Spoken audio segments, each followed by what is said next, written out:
At first glance, the very question seems absurd. What could the United States of America possibly learn from Bhutan, a country smaller than half of South Carolina, with a population equal to the city of Seattle? A country where no one drinks, where very few smoke, where there is not a single traffic light, where there isn't a fast food joint in sight. A country that limits tourism to protect its culture, protects its environment fiercely, and stands as the only truly carbon neutral nation in the world.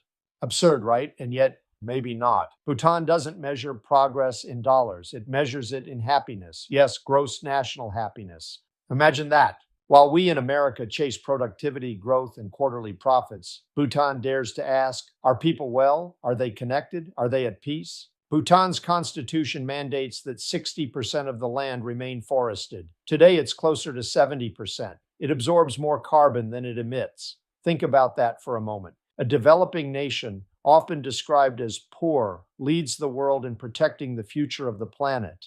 Meanwhile, America, wealthy, powerful, technologically advanced, still debates whether climate change is real.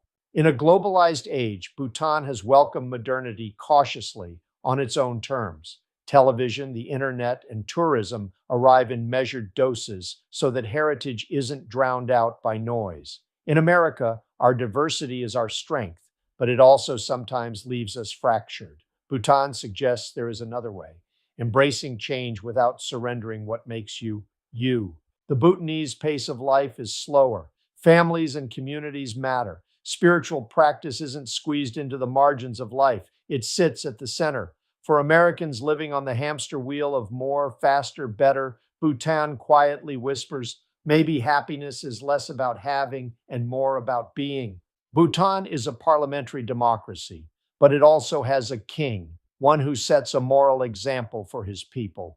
That may sound foreign to American ears, but it raises a provocative question.